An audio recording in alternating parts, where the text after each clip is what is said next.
Okay, so this is new. It's been a while since we've done something history related. We've done a lot of music. Um, and ironically, this is a song. Um, but it's history. At least I'm assuming. The video is called Star Spangled Banner. Jesus, I cannot talk tonight. Star Spangled Banner as you've never heard it. Um, so I don't know if they're actually gonna play the Star Spangled Banner and like I have no idea what this video is. I have no idea. I just assumed it was history related. Um, and you know what's so funny? I vaguely remember the story, the actual story of the Star Spangled Banner, of like how it was written during one of the battle.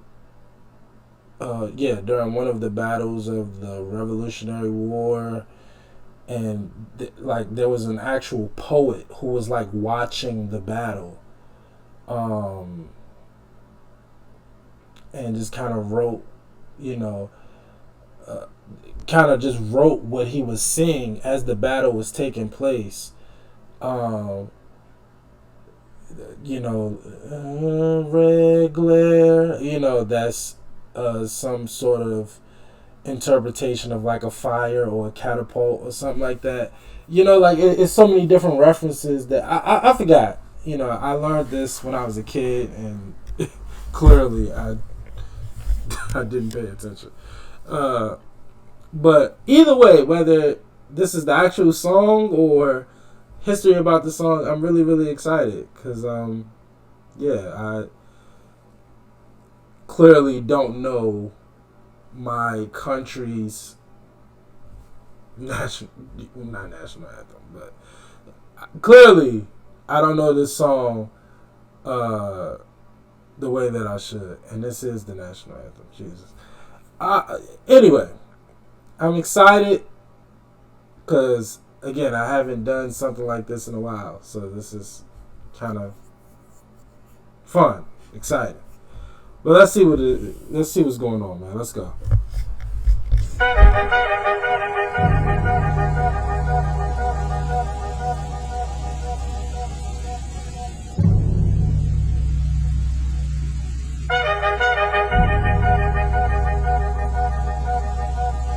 There was a lawyer once. His name was Francis Scott Key. He penned a song that I'm sure you're aware of. You've seen it. It's in most hymnals throughout our churches. It's called the national anthem. It is our song as an American. We go, however, to a ball game. We stand in our church services and we sing the words of that song, and they float over our minds and our lips, and we don't even realize what we're singing. Most of us have memorized it as a child, but we've never really thought about what it means. Let me tell you a story. Francis Scott Key was a lawyer in Baltimore. The colonies were engaged in vicious conflict with the mother country, Britain. Because of this conflict and the protractedness of it, they had accumulated prisoners on both sides. The American colonies had prisoners and the British had prisoners. And the American government initiated a move. They went to the British and they said, let us negotiate for the release of these prisoners. They said, we want to send a man out to discuss this with you. They were holding the American prisoners in boats about 1,000 yards offshore. And they said, we want to send a man by the name of Francis Scott Key. He will come out and negotiate to see if we can make a mutual exchange. On the appointed day, in a rowboat, he went out to this boat and he negotiated with the British officials. And they reached a conclusion that men could be exchanged on a one-for-one basis. Francis Scott Key, jubilant with the fact that he'd been successful, went down below in the boats, and what he found was a cargo hold full of humanity, men. And he said, men, I've got news for you tonight. You're free. He said, tonight I have negotiated successfully your return to the colonies. He said, you'll be taken out of this boat, out of this filth, out of your chains. As he went back up on board to arrange for their passage to the shore, the admiral came and he said, we have a slight problem. He said, we will still honor our commitment to release these men, but it'll be merely academic after tonight. It won't matter. And Francis Scott Key said, what do you mean? He said, well, Mr. Key, he said, tonight we have laid an ultimatum upon the colonies. Your people will either capitulate and lay down the colors of that flag that you think so much of, or you see that fort right over there, Fort Henry? He said, we're going to remove it from the face of the earth. He said, how are you going to do that? He said, if you will, scan the horizon of the sea. And as he looked, he could see hundreds of little dots. And he said, that's the entire British war fleet. He said, all of the gunpowder, all of the armament is being called upon to demolish that fort. It will be here within striking distance in a matter of about 2.5 hours. He said, the war is over. These men would be free anyway. He said, you can't shell that fort. He said, that's a large fort. He said, it's full of women and children. He says, it's predominantly not a military fort. He said, don't worry about it. They said, we've left them a way out. And he said, what's that? He said, do you see that flag way up on the rampart? He said, we have told them that if they will lower that flag, the shelling will stop immediately. And we'll know that they've surrendered, and you'll now be under British rule. Francis Scott Key went down below and told the men what was about to happen. And they said, how many ships? He said, hundreds. The ships got closer. Francis Scott Key went back up on top and he said, men, I'll shout down to you what's going on as we watch. As twilight began to fall, and as the haze hung over the ocean as it does at sunset, suddenly the British war fleet unleashed. He says the sound was deafening. There were so many guns that there were no reliefs. He said it was absolutely impossible to talk or hear. He said suddenly the sky, although dark, was suddenly lit. And he says from down below, all he could hear the men, the prisoners, saying was, tell us where the flag is. What have they done with the flag? Is the flag still flying over the rampart? Tell us. 1 hour, 2 hours, 3 hours into the shelling. Every time the bomb would explode and it would be close to the flag, they could see the flag in the illuminated red glare of that bomb, and Francis Scott Key would report down to the men below, it's still up. It's not down. The admiral came and he said, your people are insane. He said, what's the matter with them? He said, don't they understand this is an impossible situation? Francis Scott Key said he remembered what George Washington had said. He said the thing that sets the American Christian apart from all other people in the world is he will die on his feet before he'll live on his knees. The admiral said, we have now instructed all of the guns to focus on the rampart to take that flag down. He said, we don't understand something. Our reconnaissance tells us that that flag has been hit directly again and again and again, and yet it's still flying. We don't understand that. But he said, now we're about to bring every gun for the next 3 hours to bear on that point. Francis Scott Key said the barrage was unmerciful. All that he could hear was the men down below praying. The prayer, God, keep that flag flying where we last saw it. The sunrise came. He said there was a heavy mist hanging over the land, but the rampart was tall enough. There stood the flag, completely nondescript, in shreds. The flagpole itself was at a crazy angle, but the flag was still at the top. Francis Scott Key went aboard and immediately went into Fort Henry to see what had happened. And what he'd found had happened was that that flagpole and that flag had suffered repetitious direct hits. And when hit had fallen, but men, fathers, who knew what it meant for that flag to be on the ground, although knowing that all of the British guns were trained on it, walked over and held it up humanly until they died. Their bodies were removed and others took their place. Francis Scott Key said what held that flagpole in place at that unusual angle were patriots' bodies. He penned the song, "Oh, say can you see by the dawn's early light what so proudly we hailed at the twilight's last gleaming. O'er the rocket's red glare, the bombs bursting in air, gave proof through the night that the flag was still there. Oh, say, does that star-spangled banner yet fly and wave o'er the land of the free and the home of the brave? The debt was demanded. The price, it was paid." Oh, say, can you see? Before we get into it, wow, I don't know who that man was narrating, but gosh, he had the perfect voice and perfect energy for that story. So I didn't know it was a fort. When I remember learning about this in school,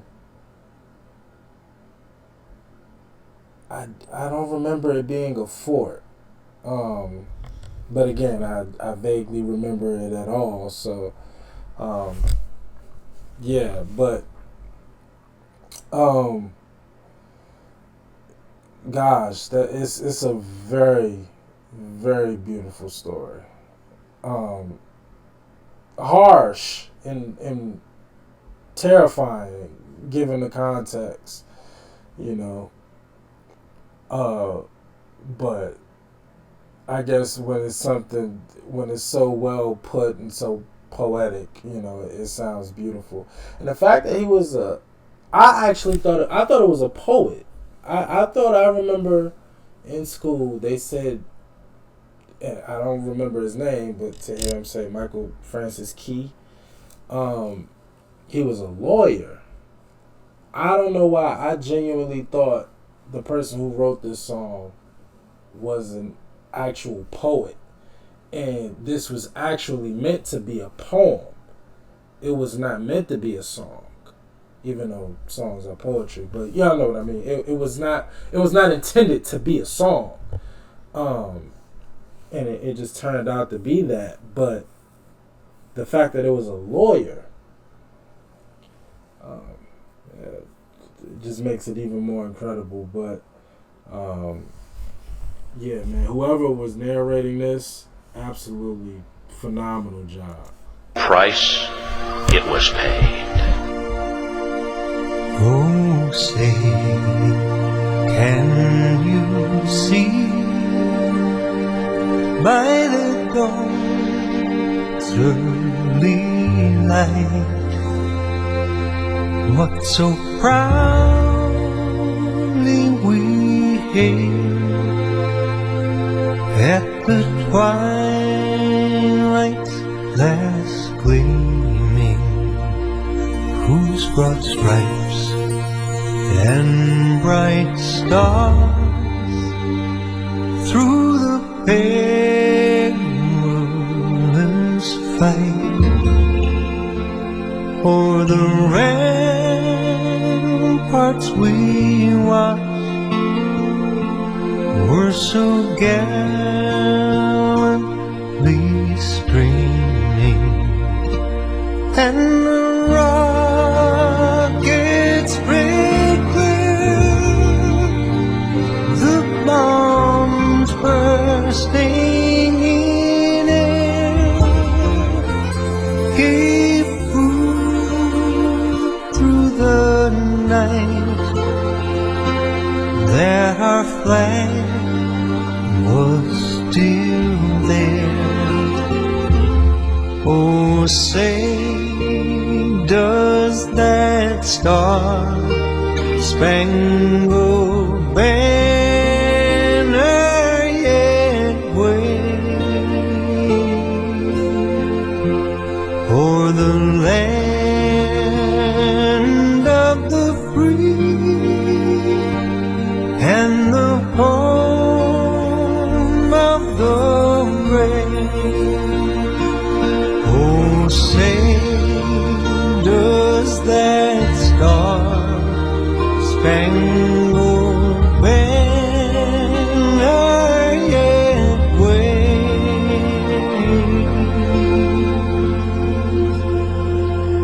o'er the land of the free and the home of the brave?